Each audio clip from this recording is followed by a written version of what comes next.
Welcome back to another edition of the B4evaKool podcast. This one is going to be the Vroom Vroom Wednesday special because it's Wednesday and we're going to have fun. SuperBike starts, I believe, in less than 24 hours, but I'm in Eastern Standard Time. So I'm excited that it's in Australia or Phillip Island to be exact, since we were talking about knowing, where places are.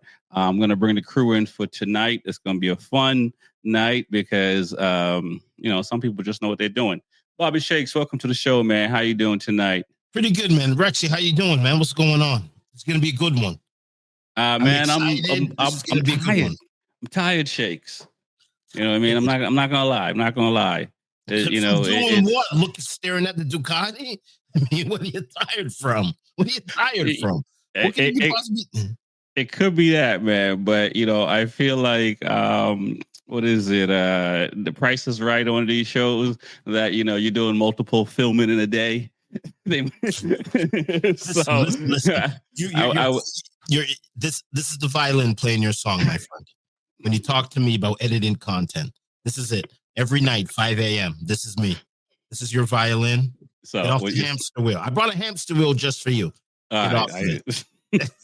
So how are you, man? Since it sounds like I can't cry on your shoulders. Pretty good. Pumped. Ready for World Superbike. Ready for the season. I am ready. I'm ready for our March thing, possibly. Okay. I'm ready for that. Ready for the season. Pretty we got this weekend. We got next weekend coming up before March, though. So yeah, I know. All right. And then the bike may come out. I got to get a tender. Throw the bike on a tender. I have pump gas in the tank, so I have to pump that out because probably my gas tank is all rusty. But I'm enthused and I'm ready to go. And I'm off the sidelines. I am off the sidelines. I like the fact that you're going to do a rebuild on your bike because it sounds like that's what you're going to be doing because you might not know the condition it's been in since it's been sitting. Right. There's nothing but water in my gas tank. There's nothing about. And the crazy thing is, I was supposed to put fuel stabilizer in it, and I didn't for 2 years. So we'll see. It's all water. Very hard to combust an engine with water, but we'll see. I'm pumped. If it was a Honda, it probably would start. But we're gonna keep this thing going, man. Jordan Long, welcome to the show, man. How you doing tonight? Oh my goodness, you guys are killing me, Bobby. Oh man, he's got jokes for days. As long as he doesn't have sugar in the tank, then we are all right. As long as he doesn't have sugar in the tank, we're good. That's all good, dude. Man, I didn't realize we were gonna go there, but you're absolutely right. Hey, he started it, dude. This week has been fantastic. World Superbike has been eating me up this whole gosh darn week. I know we're going to dive into it. So yeah. Oh man, dude, I am like, can't you see how pumped I am? Oh, I can, man. I'm gonna have to give you my address so I can get some of that merch you got. I see you rocking that merch, man. So we definitely gonna have to make something happen. I mean, listen, Vanson is close to Leo Vance. And after the Super Bowl, I'm pretty sure that their sales went up. So they better have big time. If they didn't, they lying. Right, because there's a lot of people's loving that stuff. But we gotta keep this train going. TJ, man, welcome to the let me see if I got this right. Look at that. The Wednesday night, Vroom Vroom Wednesday.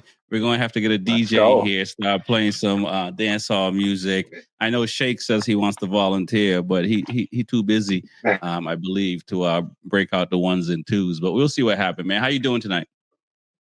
I like dancehall. That's right up my alley. New England up here, man, would feel like we're getting set back. But I'm excited for the weekend because motorcycles is here. But it keeps snowing up here, man. It don't want to go away. I guess we get 6 weeks of extra winter time, maybe. But I know my bikes are getting ready to be serviced, and right. I know I don't have sugar in my gas tank because I keep it locked away, and I'm the only one that can see it. And the water, I haven't seen that water either. Is that like a lick shot moment? You keep it locked away? Yeah, I keep it locked away. I know exactly what's going on. So, but yeah, Okay, I'm so excited to get out there.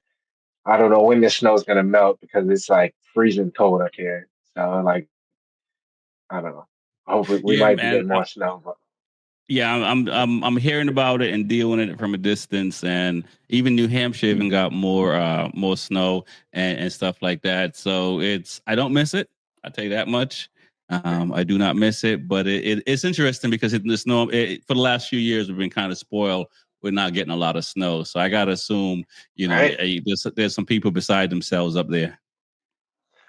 man, there's people crying, just waiting to start the bikes. Just get out there. But about one more month, we'll be ready. No So doubt, man. And speaking of ready, let's bring the gang in and get this train all out the station and on the rails going somewhere. So what up, Phillip fellas? Island, I guess, is where we're going. Let me ask you guys this, and I'll start with TJ.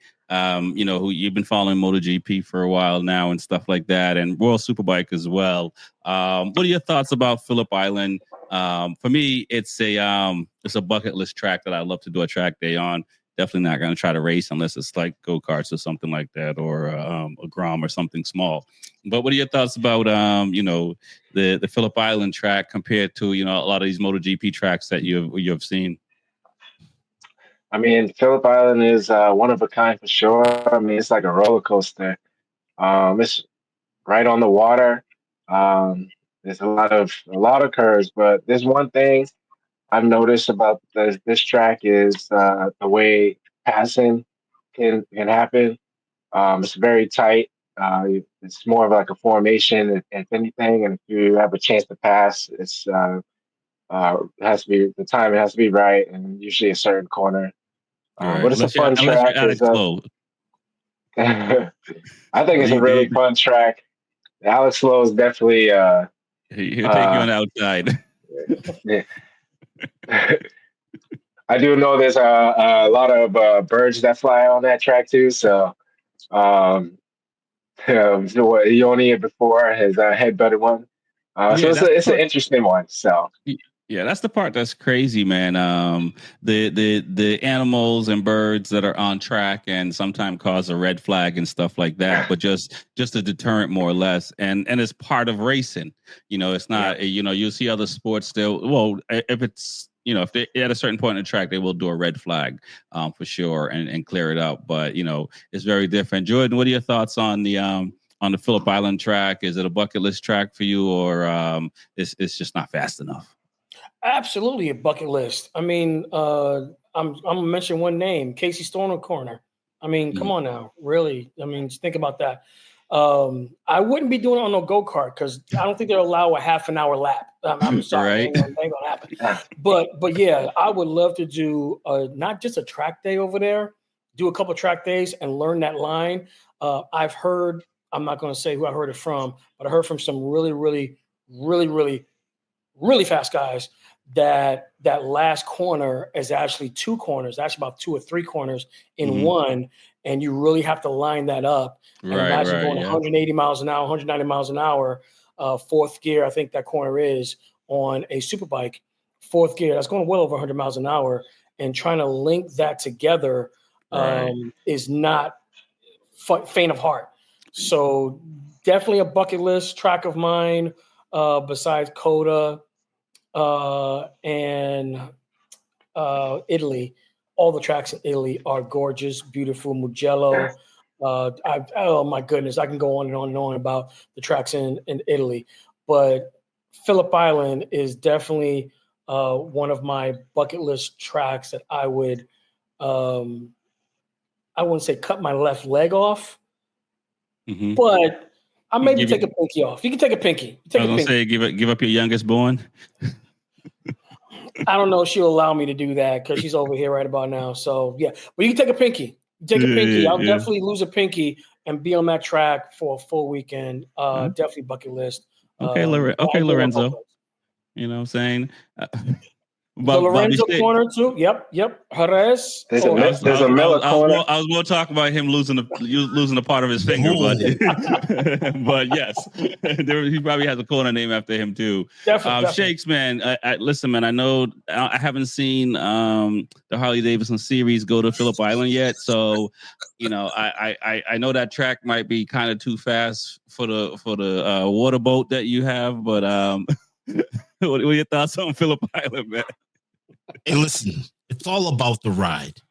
It's all about the ride. Yeah. 8 hangers, going into the turns, looking off to the ocean, correct myself again, feet kicked out, just thinking. That's it. Visor cracked, halfway open because it's a cigar coming out. Yeah. Oh my goodness. And yeah, it's a beautiful place. Yeah, that's it, huh? How many laps?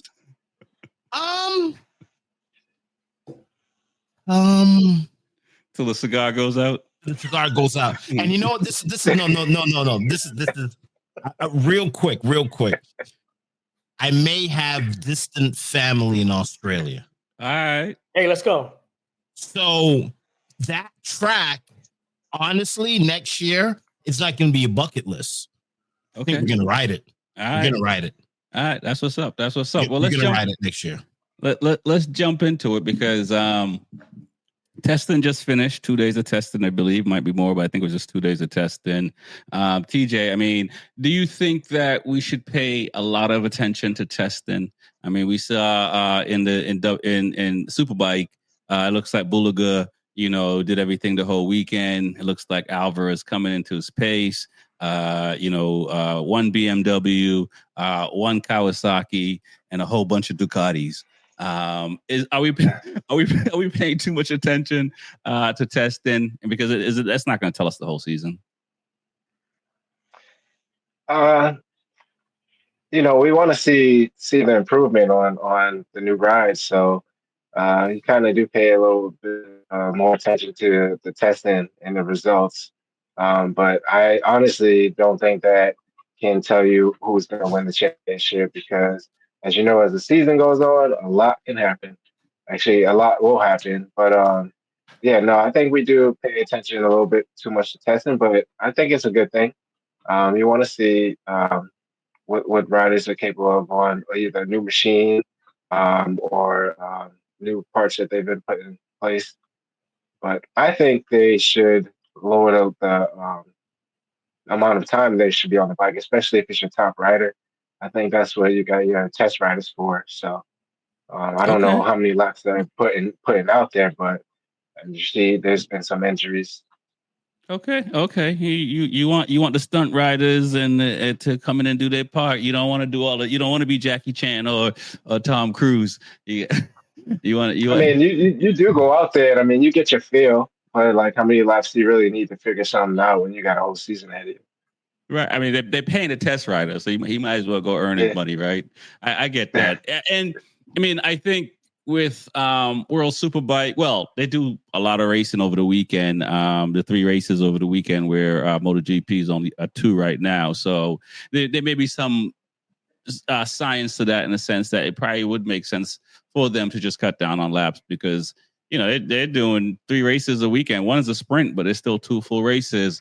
Jordan, what are your thoughts on that? I mean, is testing, more just for making sure the parts are moving in the right direction? Yeah, I think besides, shaking down a couple parts and stuff like that, testing is not going to really determine, like TJ said, it's not going to really determine the outcome of the season, outcome of the championship. They're literally just shaking down a couple little things. Okay, we got this part. Let's try to see if it works. Gives a couple of tenths here and there. And it's a good field marker for the field and maybe for the rider to say, okay, this works better than last year. Let's keep on going in that direction. Or if not, be like, no, this is crap. We're going in the wrong direction. Let's go back. Other than that, I mean, I know TJ, you Rex rides, we all race. So it's kind of like, that's what we literally do. We go out and it's kind of like, is this the right part to send me 2 tenths or quicker down the track? If it doesn't, take it off or let's go find something else that works. That's what testing is. If it does work, all right, cool beans. Can we refine it? If we can't refine it, all right, let's do something else. Let's go somewhere else. And that's literally what it is. So to say that the championship is determined on what place you get on a testing day, no. It's just not realistic. Not realistic at all. But yeah, I mean, it's good to know, okay, they may have a good part. Yamaha may have a new wing set that helps them control the wheelie now. So now they have a little bit more to compete with, even though we're down on motors. They have a little bit more to compete with than the Ducatis and the Kawasaki's. We're never going to mention the BMWs. I mean, that's just another beast right there. But, that does help say, okay, now we're kind of getting a little bit closer than we were last year. Right. Bobby Shakes, man. I mean, I think I'm going to have to go against the grain here. Good Lord. I mean, you're on the water. Yeah, you're on the water. You have water mist. Could mess up the electronics. Could go against braking efficiency. I think the riders just got to get out there and test the environment. This is more of an environmental track. So I think that it's good to get out there, do some test runs. Because remember now, the water is going to give you different degrees as the wind's blowing off of it, right? Right. And the moisture that's in the air that may affect electronics, so your wheelie control may not work. Listen, Jonathan Ray broke his leg in several places in testing. So yeah. Yeah, and you're braking efficiency because everything gets a little moist. I mean, I think you got to get out there. Hey, listen, we're paying you a lot of money. You got to do your own. Come on, you got to do your own stunts. You got to get out there. You got to test the bike. Am I saying go crazy? No, but on race day, right? The conditions of the track will be a little bit wetter than the other day, depending on humidity late at night and what's going on. So I think. Come on, we're paying you big money. Get out there and twist. Okay. There should be an arrow here, right? There's an arrow right here. Twist. Twist. Put an arrow on here right there. Twist. Some people do that to remind themselves. Brother. I think Alicia or one of his brothers. No, Paul. Paul has the arrow and the rabbit and the turtle on there. No doubt. Exactly. No doubt. Let's talk about the number one plate. It looks like Top Rack is going to be running it this year. We saw Alvaro do it. We saw Bagnaia do it. Should we see it more often in motorcycle racing? Or is it just, not a big deal? What are your thoughts, TJ? Sorry, guys. I mean, I see you. He got nervous. That's what happens when you got nervous. One plate. It's a lot shut it down. No, I think we should see it more often, especially for. I mean, like we know who the champion is, but for other viewers coming in, they can see who number one is, but it's hard to keep. So it's like you don't if you don't think you can do back to back, then you're just gonna have to go back to the original number. But I do think we should see it more often. I think the stereotype from back in the day kind of kept it going. I think Pecco kind of changed it up a little bit as far as the MotoGP side, but I don't know. It's good that Top Rack is running it again. Yeah, I agree. Rossi refused to do it, and some of these other guys. I mean, I think it was Pecco. I mean, before Pecco, was it Stoner? I mean, Stoner. Yeah. Stoner was the last person to rock it and stuff like that. Yeah. Is there any psychological effects for other riders, Jordan? Do you think? For when the person next to the line is up and they got their number one plate on and you pull up next to them, is there anything to that? I'm going to say yes. To answer that question first, to say yes, there is a psychological kind of battle, I guess you want to say, that goes on. Mostly if you're being hired and paid thousands of millions of dollars to beat that person that has a number one plate on there, put it on your bike, then yeah, that's your target to do that and be like, hey, he's done it last year, the year before, whatever the case may be. Now it's my turn. I want it on my bike. So, I mean, to have that carrot right there in front of you is definitely not really a mind game, but definitely a mindset.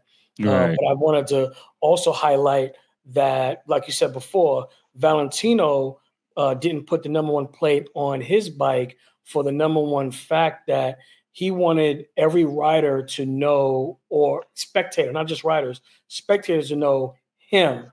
Right. Not because he was number one champion. They wanted to know who's that 46 that's always in front, always winning races, yada, yada, yada. And if they say, oh, Valentino, he's the best, he's number one, then they know who he is. But if you put a number one plate on him, but, oh, that's number 46, and be like, but wait a minute, no, he's number one. Right. Well, his number's 46, but he's number one.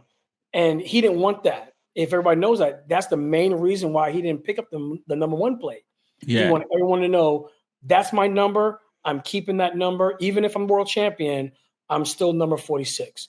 Yeah, so and for me, Jonathan Ray had the number one plate for 6 years. Yep. And I didn't know he was number 65 until he lost it. You know what I mean? Like I you know, and I'm newer to the motorcycle community as far as watching racing and stuff like that. So that, you know, and it's sort of like, you know, football players, you know, we don't know what they look like when their helmets come off, right? Because we generally just see the number on them, and that's where we know some of these players as their number, not necessarily their name and stuff like that. Bobby Shakes, what are your thoughts on that? Is it marketing that's better just to keep your number, or you just want to run it up and just, you know, step on the people them neck? Well, here's the thing, you know, the number plate thing is like, who wants to be on the cover of Madden, right? It usually comes with an injury. Right. Also, right, well, if you got the number one plate is nothing but a target, right? Everybody in the paddock, everybody on the grid wants to shoot that number one plate off. Okay. So, psychological warfare. It's psychological warfare. Me, pretty much. If me, I would always rock the number one plate because I want all the smoke. I want it. I want to see mentally where you are on that grid. Are you tougher than me? Are you mentally stronger than me? This is two different things. You could be tougher than me, but are you? You see me with the number one plate. I want you to come and get it. Are you going to come and get it? Probably not. I like that. Go ahead. I like that. And with that number one plate, right? Because you want to be the top dog. Now we go back to the cover of Madden, right? Yeah. It's hard, and you get yourself in trouble. So you got to be careful. It's very mental. It's very mental. I mean, he's definitely on to something. Yeah, I like that. Yeah, let's talk about we got 8 Ducatis on the grid in World Superbike. Where have we seen that before? I think in every. That's what I'm saying. It's too many. Motor 1, Motor 2, Motor 3, Motor 10, Motor A, B, C, Superbike, no Superbike. Even Harley Davidsons are. Rocking the guys. Since we got roll brakes now. It's crazy. It sounds a little crazy, but is that? I mean, we got 8 Ducatis. 4 riders are really good, finishing in the top, I believe, 5. Right. And so 4 are rookies and coming in, you know, and stuff like that. So that's going to be interesting to see how that part of it play out. Are we going to see the Ducati dominance in World Superbike like we saw in MotoGP? Bobby would love that. Let's go TJ first. I think so. I think it's just because just the way Bullock is handling things right now. He's just looking really good, and just the season that he had last year. You got Bautista, still some dominant riders, some great information that can pass down to. I think you said it was rookies, the other 4. Mm-hmm. But it's just to have, they got like a whole team right there. You know what I'm saying? It's just like It's a super Squad. team. Like it's just a big squad. Like you can look to your left, right, and just ask questions all the time. When you just have one bike or two bikes that is another manufacturer, with not enough teammates. So I Right, think right. Ducati's gonna look good. Yeah, I completely agree that they're going to look good. And it's interesting because Bulaga topped all the time charts. But you had the more experienced ride. You have the most experienced riders with Alvaro and Petrucci and Anoni. So, Jordan, I mean, do you feel like Top Rock has a chance? There's only two BMWs this year. I think there's 3. But I mean, just look at statistically, you've got a murder. BMW and name Ducati bike for Redding. Redding, Gerloff. No, the Gerloff is Cowie. Oh, Groff's on Cowie now. It's only the factory team in BMW. Yeah. I keep on forgetting about that. So yeah, it's like I said, only about 2 of them. Right. I mean, you look at it statistically that you're going to have more Ducatis probably at the podium more than anybody else. Can Top Rack shake it up? Definitely. Yep. Hands down, he is going to rattle some people's chains. He's going to let some people know, yeah, last year wasn't a fluke. I'm doing it again this year. I mean, that's already on his mindset. That's already on his plate. That's probably on his top to-do list every Monday. After the weekend, he's like, to-do list is to win the championship. To 13 races back to back. I mean, if he could do 14, 15, he would do it. Give him an inch, he'll take a mile. Can anybody else that's the question. Can really anybody else besides Ducati step up to really shake things up a little bit? Because I don't really see it happening. I think a one-off here and there. Yeah. But other than that, to really knock off Ducati and be like, nah, we got this, step back, ain't happening. Yeah. And it's going to be interesting because Alvaro has something to prove. Bulaga has something to prove. Petrucci has something to prove, and Anoni. So Bobby Shakes, I know doesn't say Harley Davidson on the side. You know what I'm saying? But like, if you got 2 guys on the satellite team, you got 2 guys on the factory team. But I mean, 3 guys that are in their 30s, I believe. I think all those, Anoni, obviously Alvaro, and then Danilo. I believe they're all over 30. So the only young dude there is Bulaga. And so for those 3 guys, I mean, I think that Alvaro would get another seat, but definitely Anoni and Petrucci has to finish in the top 5 I think, if they're going to keep their seat, because there's a whole bunch of young dudes on them other 4 Ducatis that are looking at them talking about, I'm coming for you, old man. So what do you think is going to happen for Ducati this year? And is it just kind of like, we're just going to give you 8 bikes this year because next year we'll have the new V4R for 26, and then they probably, some of the teams may cut down. And I know Redding is a one-off situation, so it's probably really 7 Ducatis, not the 8. Like I said, and I want to be consistent, right, Jordan? To the beginning of the show, I want to see Ducati dominance until the rule change, until we have to do this all. This is it. This is the year of the red. BMW does scare me, though. BMW does scare me. Or is this Top Rack? I think it's just Top Rack. I think it's just Top Rack. Yeah, I think Van der Mark is going to be. Van der Mark finished 13th, I believe, on day 2 or 6 on the 16th or something like that. And I know they kept him. They say he's a really good teammate. But Gerloff was. I mean, Gerloff was nice, and so it'll be interesting to see. I know Van der Mark did well towards the end of the season last year and stuff like that, which probably gave him the seat, solidify the seat, or maybe I don't know what's his nationality. German. Okay, I'm just saying. So so you say BMW could be a problem, but I think it's probably. I mean, I think the bike is a really good bike, but I don't think they have enough riders. If I could go really quick. Van der Mark has always been a good teammate. Yes. Good teammate. Yeah. He has never really been on the tip of the spear. We talked about that last time. Tip of the spear. He's never really been the tip of the spear, but he's always been a good teammate.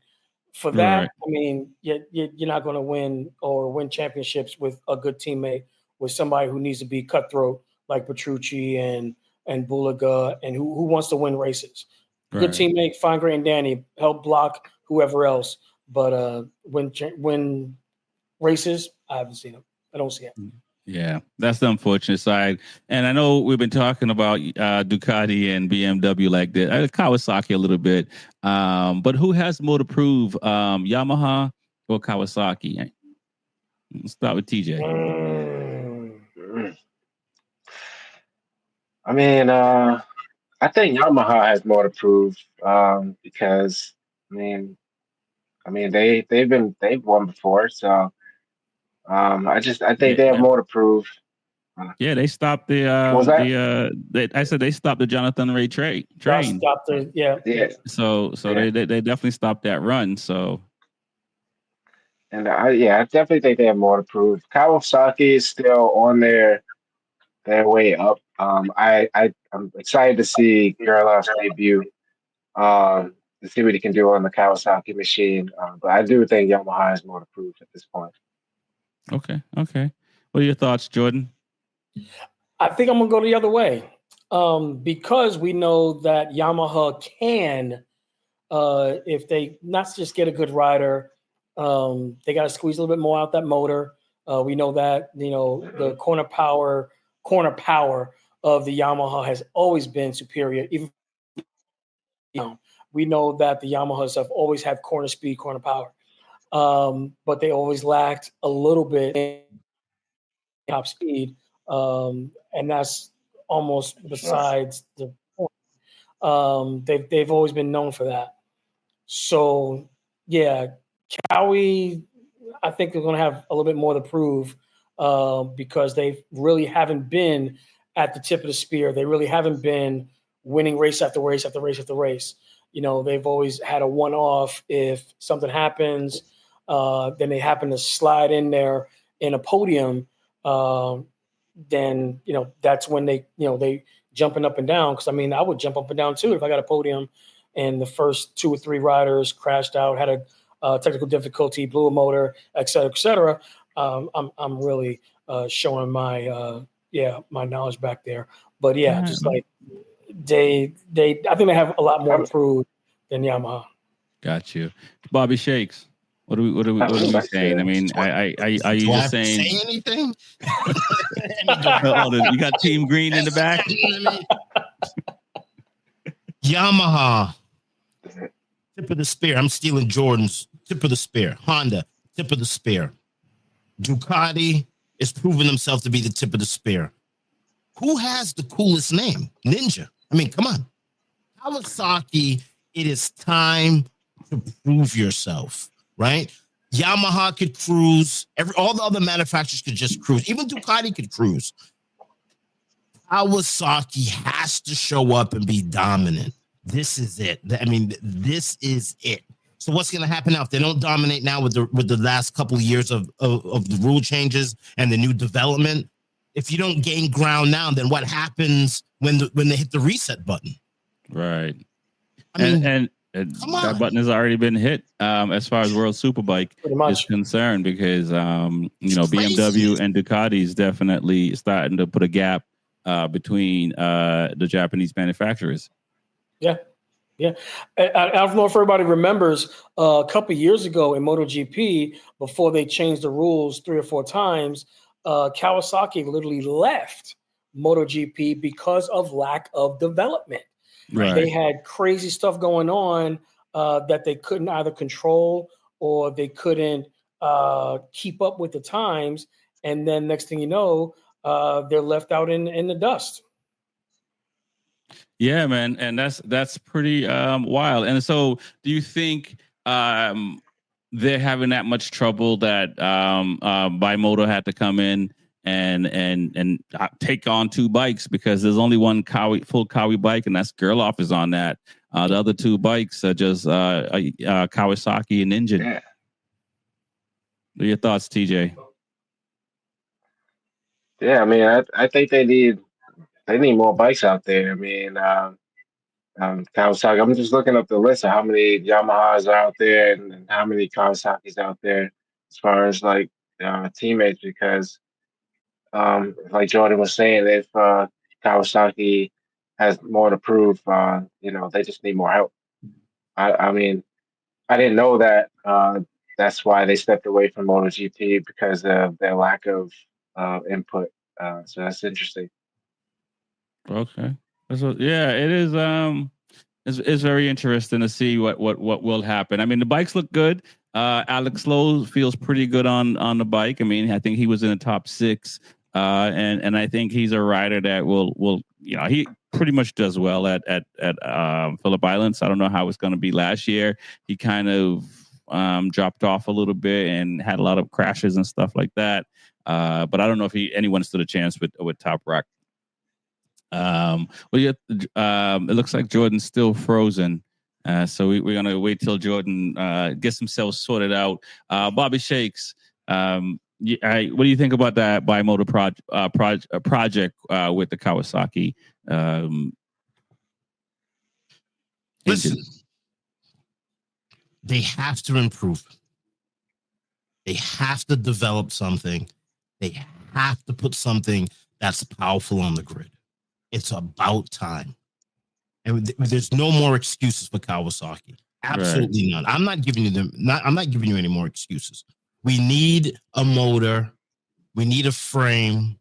We need riders. I mean, like you said, Lowe's pretty good. Right. This is it. I mean, what are we going to do here? Because like you said, right? We will give Yamaha a pass and we'll give Honda a pass and we'll give Japan a pass. Yeah, they got the most titles. I mean, but what has Kawasaki done? They've done nothing. And this is the time right now. You need to show up. You need to be dominant. You need to get your engineering together. You need to get your tech together. And you need to deliver a machine that's going to be worth me changing my screen to green to. And I really want to yell and scream. Right, my whole life, I've been a Kawi guy, right? It's just a beautiful bike, but they haven't been dominant. They're just not dominant. And who's going to carry the torch for Japan? Yeah, and that's well. I mean, they were dominant. They were dominant for 6 years with Ray, so we can't say they weren't completely dominant. But I don't know. I'm not going to talk about riders and competition and condition or whatever. But for whatever reason, Jonathan Ray got 6 in a row. So they were there, those riders. So it was their job to try to stop them and get them to try to stop them. So I'll leave it there without talking bad about any rider. The race this weekend at Phillip Island, it's the one and only race where there's going to be a pit stop. What are you guys' thoughts about that, especially where riders are doing 10 laps now when they're saying that the rear tire feels really good? So, what are your thoughts about the pit stop action? Is it really good for motorcycle racing, or it's just something that can just go really bad and cost riders, possibly a win? I think it's interesting. I actually like it, but I think it depends on certain tracks for sure. But Phillip Islands, I know for sure they're hanging on the left side. I think for damn near the whole track. There's a couple right hand corners, so you do burn through those tires a lot. And for safety reasons, I think it's very important that they can switch up to new rubber. And everyone will have to do it, so you can't kind of like skip out of it. So I think it's pretty cool that they do it at Phillip Islands. They did it last year. I think it was pretty successful. It came down to the end. It was pretty interesting. I do forget who took that victory, but yeah, I don't think it can be possible at every track. I think it takes out a little bit of fun, but depending on how many laps they put in. Right. I hear you there. What are your thoughts, Bobby Shakes, about that? The pit stops and is it entertaining for World Superbike? I think it is. I mean, it's who's going to push the limits, right? Who's going to go in first? Who's going to take their time to go in? who's going to push the limits. Like DJ said, it's 7 left turns, 5 right turns. You could be in trouble burning out. You're going to get uneven wear in the tire. I think this is good. This is where talent comes in, and this is where that mental dog comes in, right? Where you're like, all right, I'm feeling a little squishy. Am I going to push it? Mm-hmm. Am I going to push it, or am I going to go in? Right? What am I going to do to win? This is the track that should set the tempo. I'm here to win. I'm going to push it. I know what I'm going into. I know it's all left turns, right? So when I go into the right turn, how are we gonna sandpaper our tire? That's where the talent comes in. Right. How are we gonna get a nice even wear, and how are we gonna push it? You gotta push it. This is it, man. This is the track. It's good for the fans though, because a lot of junkies like the pit, right? Like the pit's a big part of racing, right? You know, like if you're a nerd like me, I'm a fair weather fan, right? So I just want to see guys go around. But if you're into the pit, that's when the technical asset comes in, right? Gas in, tire change, wiping the sweat off the helmets, you know, all that stuff. No mistakes. Jordan, I see you back. Yep, the pit stops. Yeah. What do you think? What are your thoughts on the pit stop coming up for Phillip Island? It reminds me, and hopefully the fans who haven't seen it enjoy it, but it reminds me a lot of the TT, not just of the 200, but the TT. And if you've ever watched the TT, besides 36 miles just in one direction, was it 138 turns? I'm not gonna go through all that stuff. But I mean, just having the pit stops there and just being able to do that is just, I love it.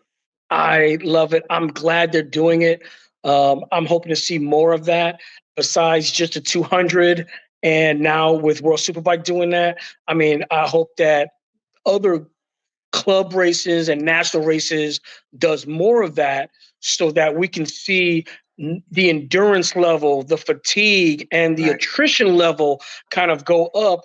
And then, like Bob was saying before, that's really going to really break who's an alien, who's just sub-level. Right. Wow.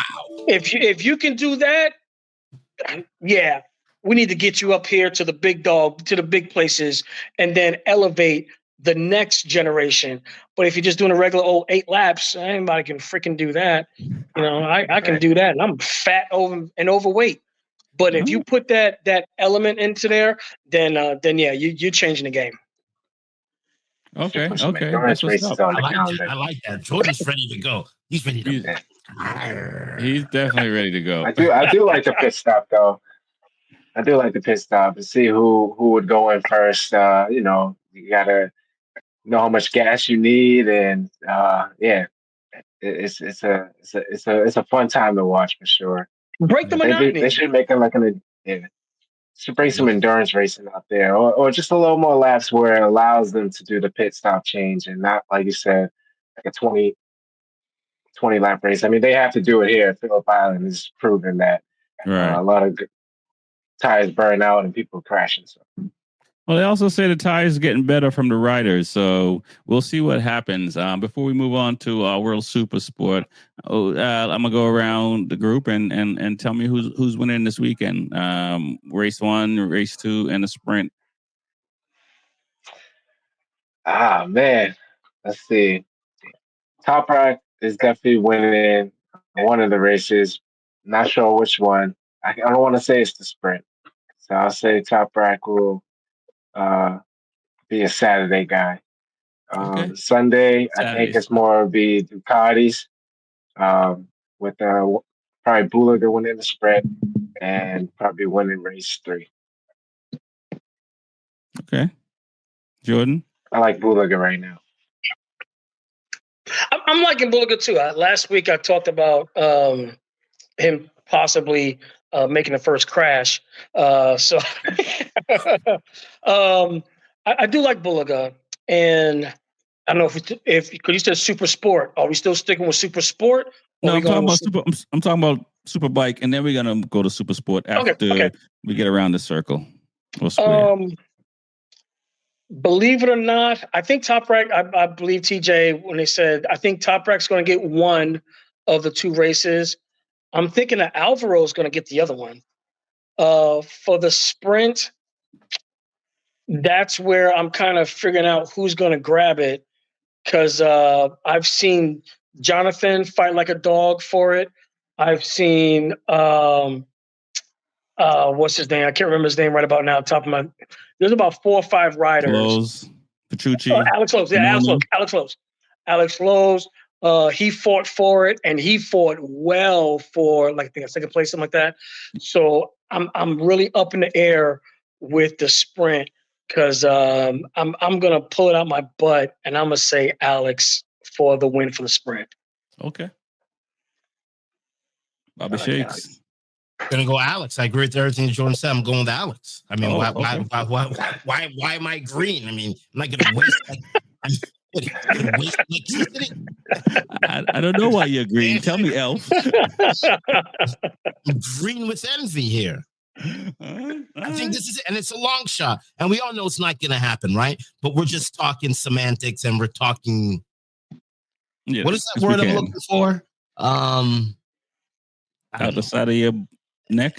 Yeah, what's the word I'm looking for? What's the word I'm looking for? Hypothesizing. Prophesizing, right? Yeah. I'm just gonna go carry green.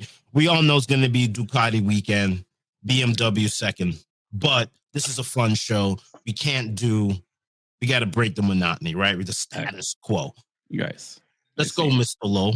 All right. So we're just gonna push some disinformation out because you just don't want to agree with the facts. Who knows? Scott Redding may surprise all of us. Who knows? Scott Redding may come out of nowhere and be like, "What the heck?" The first thing in racing is you have to show up. Second thing is you have to finish. So here we go. Anything can happen in between that. Yes, sir. Now, yes, sir. All you guys out there, take your life savings and put it on Cowie Green this weekend. Let's go. About that. I mean, we already know the answer. We know the answer. Let's have a little fun with it, right? That's not fun. There's 8 Ducatis out there, man. I can't risk that.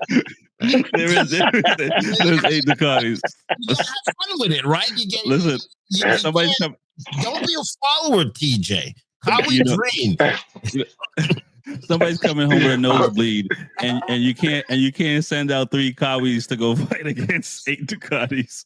Hey, listen, it's a knife fight in the phone booth, but this is why people love this show, because we're crazy.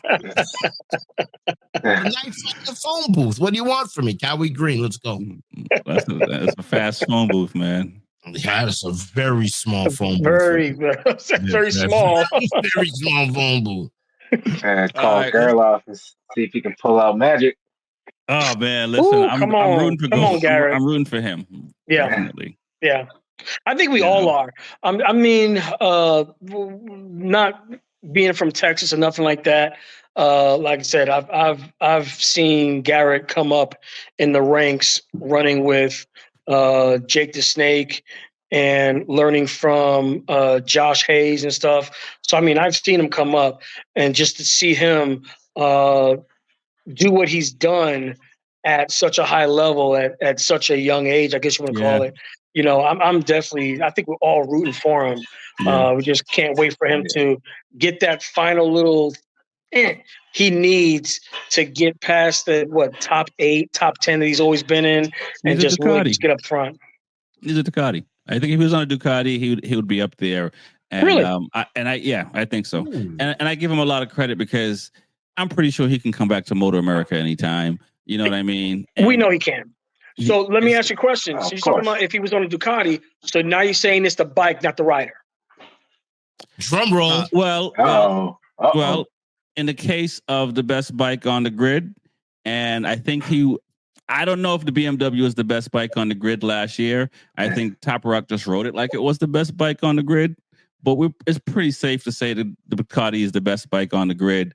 And yeah, I think so. I think the things that Gerloff struggled with last year, and I'm going out on a limb because I don't remember exactly, but I think it was more tire issues towards the second. But he was quicker in the second half of the race than the first half. The season and the race in general. Yeah. Like he was always finishing up, in positions by the end of the season. So I think if he had a different bike. And he wasn't the only one that struggled. Redden struggled. Vandermark struggled as well. I think when Toprak started winning, Vandermark found something and was able to get up there and got some finishes. But he also kind of petered out towards the end a little bit as well. Although I think the last round was he on the podium. I forget, but Vandermark. But yeah, I do believe if Gerloff was on a Ducati and got the Ducati support, because over the last 4 years, Ducati has proven that they know how to win consistently. Absolutely, 20 years. So it's just kind of like if he got a Ducati seat, I think he would finish. He's already finishing top 3, top 6, top 7. So you know what I mean, or crashing out. So I think so, and just because I don't want to knock on these other guys that were over in the big classes and came back to the U.S. But I really appreciate Joe Roberts sticking with it. And obviously, I don't know the background of what it takes to stay and what its cost is to stay, because you have to give up something. But as a naturalized American, I want to see America win. You had to put that in there. He's a naturalized American. You had to put that in there. Well, I got the colors back here, man. I can't. They're gonna be like, what? I'm confused. I'm not confused. His red, white, and blue is backed by black, green, and red. Exactly. Which one are you? Naturalized American. I know which one I am. Nerve of this guy. No, I mean, if it comes down to that, then yeah, we just need to find the right machine for every rider. And that's where it comes down to. I know for a fact that even with Motor America, and I know the guys over in Europe, they're still having issues with electronics with the BMW. Right. Not to say it was bad, but like you said, that thing had so much horsepower that they couldn't keep tires underneath it. So they literally was like dying it down too much to where it's like, I don't have enough power and enough drive out of the corners, in mid-corner, et cetera, et cetera. It's just like, now I have too much. Now I'm spinning up. And It was never a happy medium for them. So it was a pain in the butt to find that narrow little thing they need to make it happy.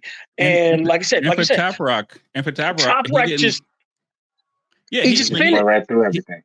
He rode it like he was on roller skates. He slid around everywhere. He didn't try to. I don't want to say what the traditional riding skill or way to ride the BMW should be, but he rode the BMW like he rode the Yamaha, and that dude he used the rear to turn the bike so much more, and he has such a feel for that. For in general, because it seemed like it doesn't matter, because he won it the first year on a bike like Rossi, going to Yamaha after winning it with Honda. But if you notice that even when he was driving, mostly mid-corner, he wasn't stepping it out. The bike wasn't stepping out like everybody else. He was able to push it through and, like I said, make it just on rails. Yeah. Who was able to do that besides Casey Stoner on a Ducati and him on a BMW? It's been a while from we know Toprak was something good. The early GP bikes, maybe when they just slide them around after the 500cc bike. 500, yeah, the 500, yeah. So I mean, everybody's doing that with the freaking Honda. Yeah. So I guess he is. So it'll be interesting to see. But let's jump into World SuperSport and let's talk about that, because we got a lot of new riders coming up. We got Cannon Shu on a Yamaha now, so we can't blame Kawi for whatever's going on with him. We got Ronaldo coming back down from World Superbike, and I feel like he's not necessarily the dark horse, but like, I make the assumption that you're on a faster bike, you're on a less faster bike, you're just everything is slower, right? To me, and for me, jumping on my R6 to go into my RC390, or going from my 1198 to the R6. Like when I jump on my R6 after 1198, it feels slow. So I like. It's one of those things where, like, I think Ronaldo is the dark horse. But let me hear you guys' thoughts on World Supersport. Who's we got MV Augusta that's up there. We got the Ducati. We got 4 Ducatis in Supersport. I think we have 4 Yamahas as well. R9. So it's the first year for them. Yeah. So we'll see what happened with that. I wish Suzuki was in Supersport and stuff like that, but that's a whole different ball game. You got the Triumph. So we really like. You have 4 manufacturers in Supersport that's competitive: the Ducati, the MV, the Yamaha, and the Triumph. So what do you guys thought? Let's go with TJ on the Supersport class. Any riders that stand out to you, and which manufacturer you think got the best shot? So yeah, I really don't. I've watched the Supersport as detailed as the other guys, but for sure this year is going to be a good one. Just knowing all the differences, like you said, the R9 is out there, so that's one manufacturer, one bike that I want to see run. But like you said, what stands out to me is Rinaldi. Another name that stands out to me is Anna Carrasco. Yes. Okay. So it's gonna be an interesting one. Just seeing like you said, the CBR 600. We got the R9. We have the Panigale V2. We have there's a 636 out there. There's just so many bikes out there. What else we got? And there's the 800 Kimoda. MV Augusta.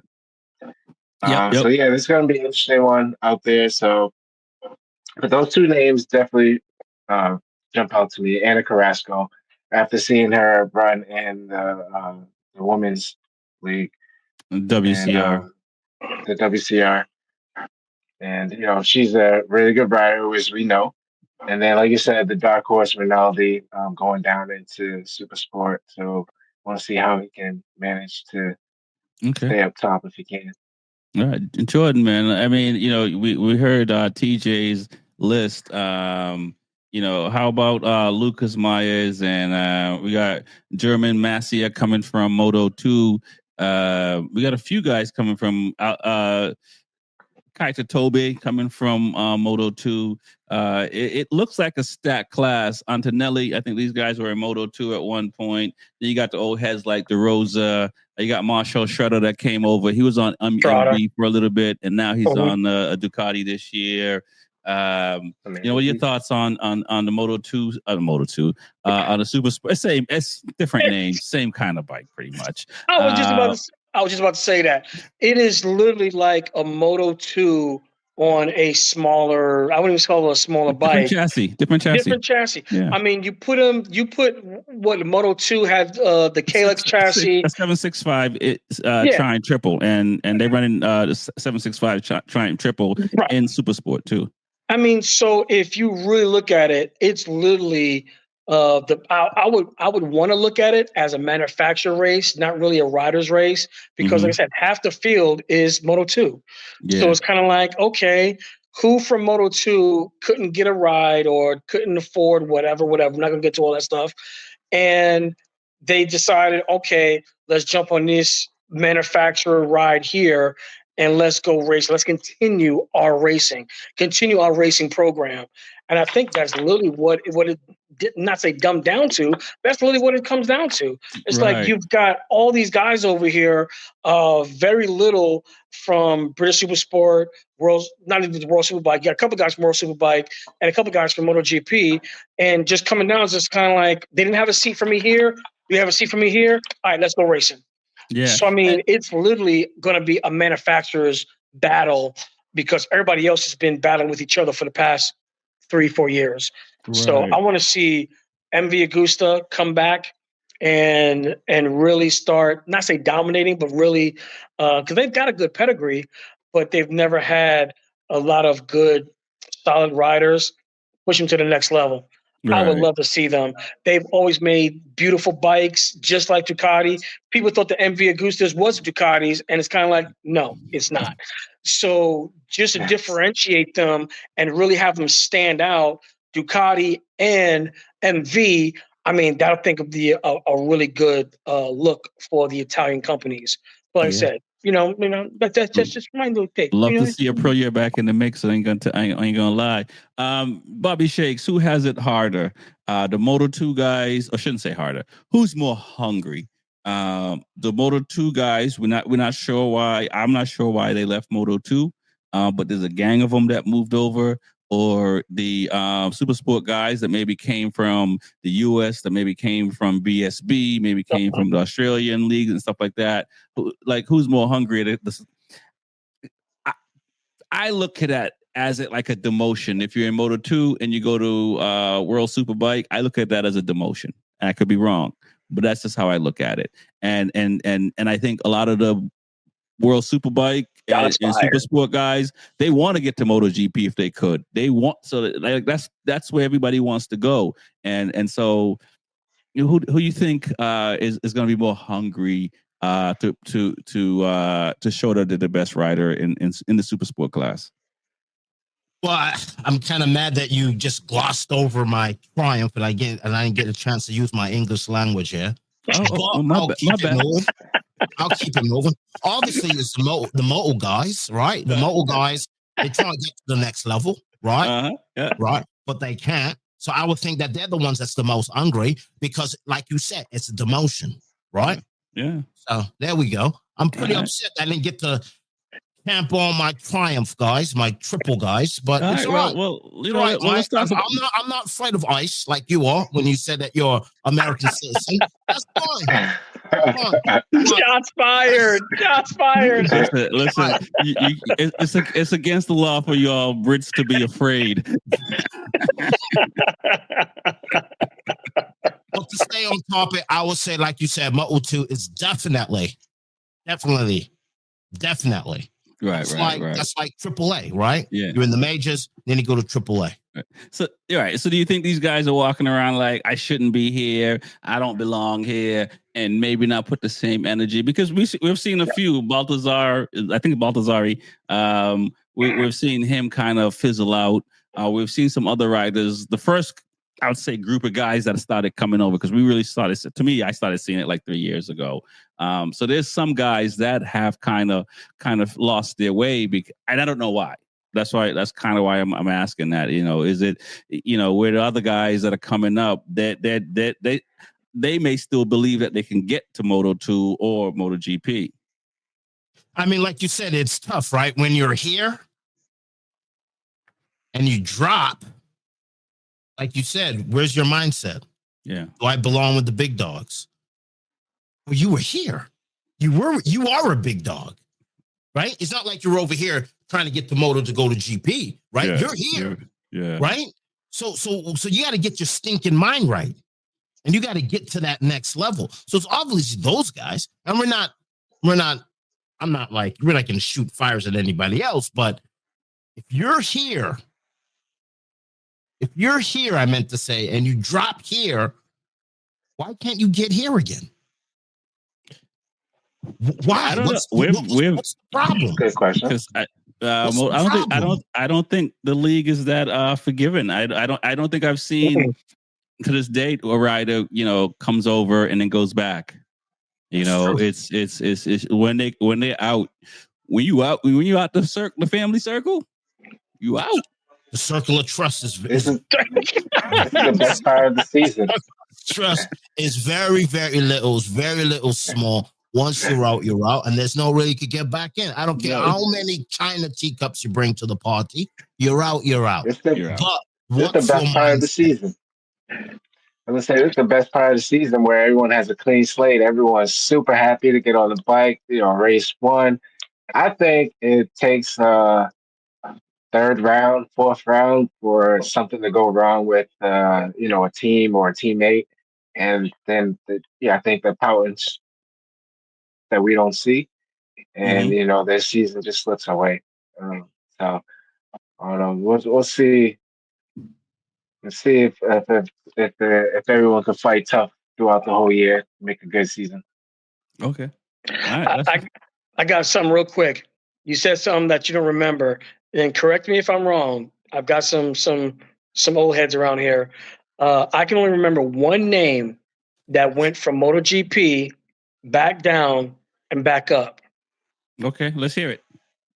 McGuinness. Wow, where did you pull that name out? Oh, Who, McGuinness? McGuinness. McWilliams. Pardon me, McWilliams, not McGuinness. McWilliams. McWilliams. If I remember, he was racing in the Yamaha garage, got injured, bumped down, got healed up. Then we went to Then we went from two-stroke to four-stroke. 4 strokes. He got back up. He didn't win a race, but he did a satellite run. He did like a you know what I'm talking about. He did right. Jeremy McWilliams. Jeremy Williams. And he went back to MotoGP for, I think, like 1 or 2 races. He didn't finish the season, but he got injured and came back. That's the only person I think that actually got demoted and came back. Well, yeah, I mean, we've seen that. Like, what about Petrucci? What about Petrucci? Petrucci never got back. He went to MotoGP. Now he's in World Superbike. Yeah, but he rode for Suzuki year before last, and I think he rode for Ducati. I think he's gone back and done some rides after he had left MotoGP. I think he did a fill-in. Wow. Yeah. So he's filled in, but that's what. Yeah. So that. Well, I mean, I guess it does count because he did go back. So, but I mean, like, go and stay is really what I meant. Then he had a seat because Jeremy Williams had a seat. They actually gave him a seat. Yeah, and Iko Lukuono, these guys have gone and rode for Honda and stuff like that to fill in for injury riders and stuff like that. That's pretty impressive. Because again, we don't normally in this current era we don't see that they don't get a chance, and it's very hard these days. It seems like even as a World Superbike rider to get into MotoGP. We really haven't seen that since Carl Crutchlow. You're right. Yeah, I mean, they've gotten to Moto 2. Yep. I mean, I guess you would say no, because Alex Lowe's he was in. Yeah, so Sam Lowe was in. He went to MotoGP, but he was in. He was just he was just like a 1-seat or something like that. He didn't get a full ride. Yeah, no, he had a full. He had a full. Alex Lowe's had a full.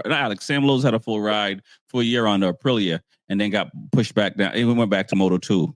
I thought he got that seat because it was an injury from somebody, or it got vacated by injury. I'm not. I think he got a good. No, I think he got a year out of that.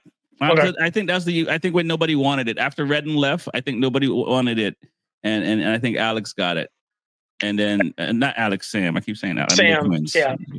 Darren Bender will go back. They're twins. What do you expect? They're twins. What do you expect?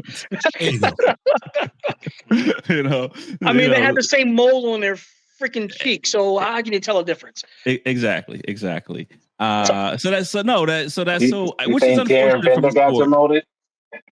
Say again. I was gonna say, you think Darren Bender got demoted when he went from Moto 2 to MotoGP back to Moto 2? I think so.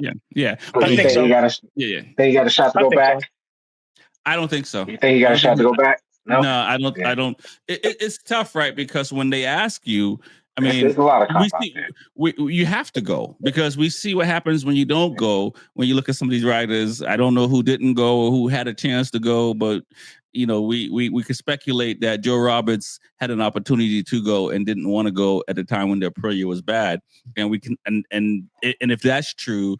He's a very skilled rider that he should have an opportunity to go back, and he hasn't gone yet.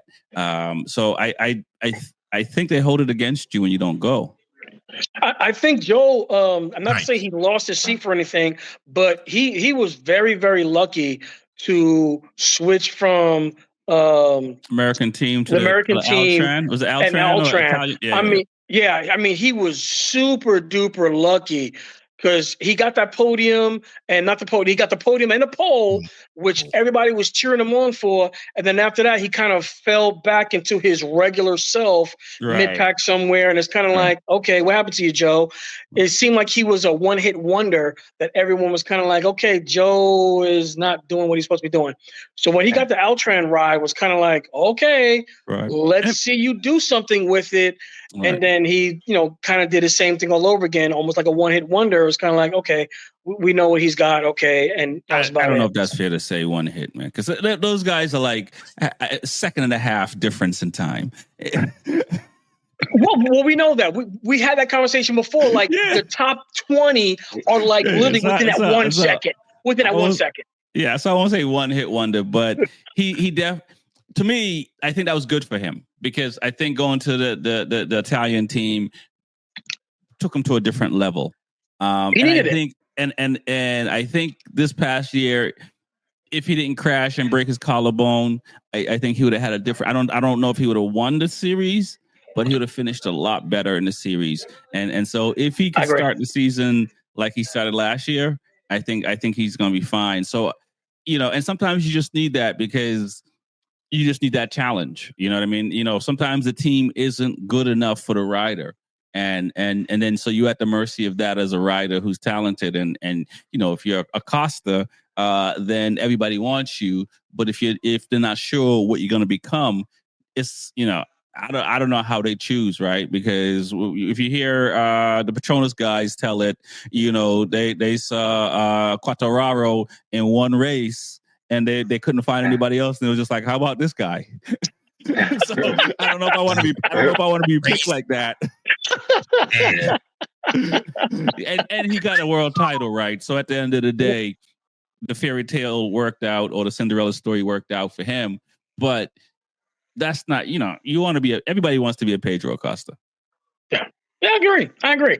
I mean, for me, if you want somebody to team up with or teammate or just battle it out and be like, hey, let's pick this guy. Yeah, I would like to be that guy.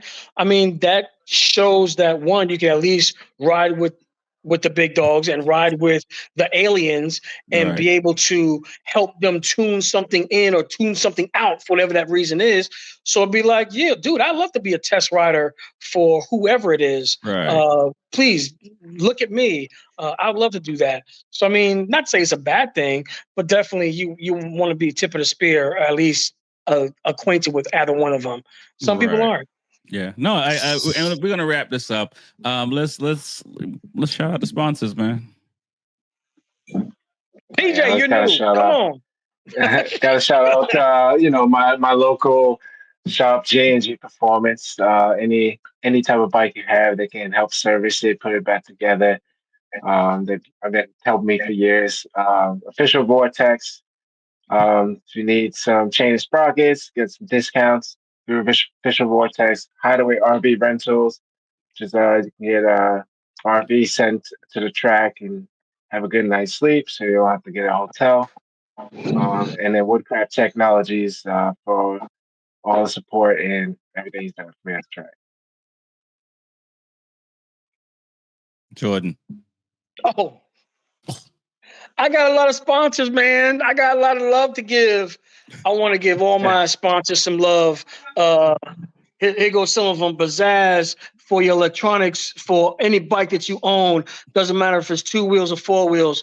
Chicken Hawk Racing, keep those tires warm on 2 wheels or 4 wheels. Cycle Gear Racing, make sure you get all your quality helmet gear or anything you ride on the street from Cycle Gear. Check out cyclegear.com. Don't want to forget about Race Tech Suspension. Man. Always want to take care of your suspension because they'll take care of you. Vortex Racing. Make sure you get your chain sprockets and any type of levers that you need. Vortex will take care of you. Leo Vinci Exhaust. They're the one of the best in the world. And don't forget about checking out your local racetrack and your local riders here in the USA at motoramerica.com. You know where to get me at? Right here, baby. JL Unlimited. There for you, baby. He needs an air horn. That's a whole commercial. I'm hyped, man. I'm hyped. Here we go. I love, man. Here we go. Mr. Shakes. Well, you can find me on Shakes is Live, shakesislive.com. You can always go to Milk and Cookies for your exotic snacks. Promo code Bobby Shakes. And I have a new venture that's coming up. I've been picked to play this sound. Yeah. When you talk about Polish, that's so colder than the winter in Poland. Yes, I'm the newest selector on King Midas. King Midas, you're Polish. You have no power. King man, get the hype. You know it already, right? We might have a proper dub plate, Bobby. You know what I'm saying? Proper. You are He went family. from English to Jamaican to natural English. Holy cow. Yeah, Right? you are family and all legally. So, but so enough it dead, as them say. Go to HY. Well, it's not HY Boston anymore. Go to B4evaKool.com and get connected with all the shows, whether you're listening on Amazon, whether you're listening on Spotify, Apple Radio, or YouTube, or wherever you want to listen. Definitely go to B4evaKool.com. B4evaKool, however you want to spell it, you'll get to the website. Shout out to Freedom Cycles. I mentioned the show B4evaKool at Freedom Cycles, and you will get some discounts and get hooked up. And I think those are my sponsors at the moment. Oh, one more, Workbench Technology for all your IT needs, remote, Azure. If you need to buy devices, network setups, you name it. Go to Workbench Tech and get squared away. My name is Rex45.